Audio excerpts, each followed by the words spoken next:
An gédal sias firkin fóilseir ó bhile go áras an Uachtaráin. Agus táthas an dánar am héanas am a bhean céile saibhín. Gúil muid bailio seo. Bhí sé eagra chuna bheith an alcáid seo siúl ach hála an Covid agus mar sin ach tuisibhan se now. You're all so welcome, and I just wanted to say a few words because I think it is very important. Women's soccer is in fact actually going through a very, very magnificent period. And when I'm meeting the people from Shelburne and Athlone and all the rest of it, but also as well as that, a magnificent headline has been given in Galway. And the particular reason is that sitting there next to Sabina is the captain of the team that played from 1970 and 1973 to represent Ireland. And I think that everything that's happening in the present, and it gives me the greatest pleasure to say that there's been a 70% increase in the people who watch women's soccer on the television. But all of that is based on the fact that back in 1973, I think just the year before we got married. That's in fact, and all as a member, it's very important to myself in Galway, but sometimes I'm asked about Galway United. But I was staying in digs with Mrs. O'Connor in St. Mary's Road, and Tommy O'Connor, who hadn't given up smoking, used to say to me, we'll go out to the swamp to see the soccer and so forth. And that was the reason he would escape, in fact. And he introduced me. And then I became vice president of originally Galway Rovers, and then we moved on to Galway United.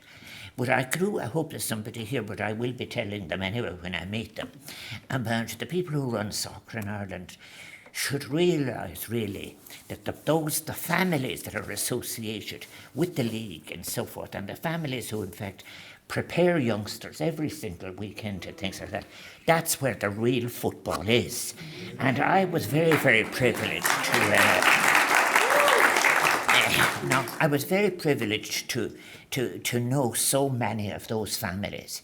And long before, as I said, we began in the swamp, we made sure that the surface was okay, and because what it was used for previously, you might cut yourself, but the point about it was, and then even the time in the galvanised period of going up to, on the time we used to have the games even on Sundays.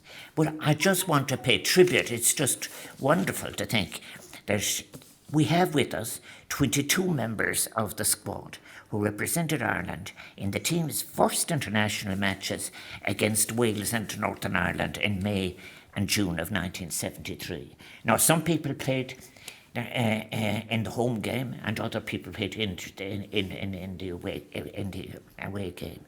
I'm so glad that Nono is here, and is Paula with us? Paula Gorham. Look at her over there. She's staying in the back because she's famous for the hat trick she scored. Because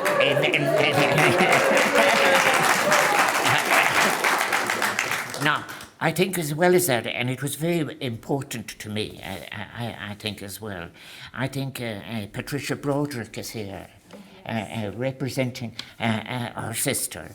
And her sister was Anne O'Brien, who passed away in 2016.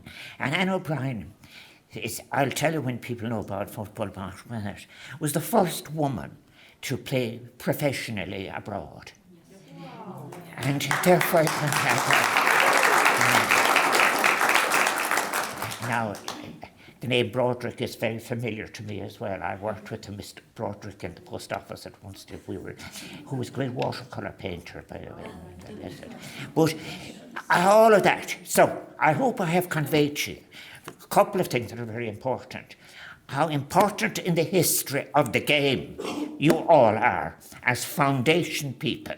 And I think it should be mentioned more often, and I'll find an opportunity. The second thing about it is to see you're all so well. After all the rough tackles that you're able to walk through from myself. And also, as well as that, we're able to honour Anne as well, and so and record it. And onwards and upwards, and it goes. And you know what I'd say, my last point is, when I was out in Tallaght, wherever I was, in the thing, to see people coming with their children to football, and that owes so much to the fact to women's football, and that's in fact actually, when it's all put right, it will be in fact from the ground up that all the great benefits and futures of Irish football will be. Míle buíochas arís, is fáilte.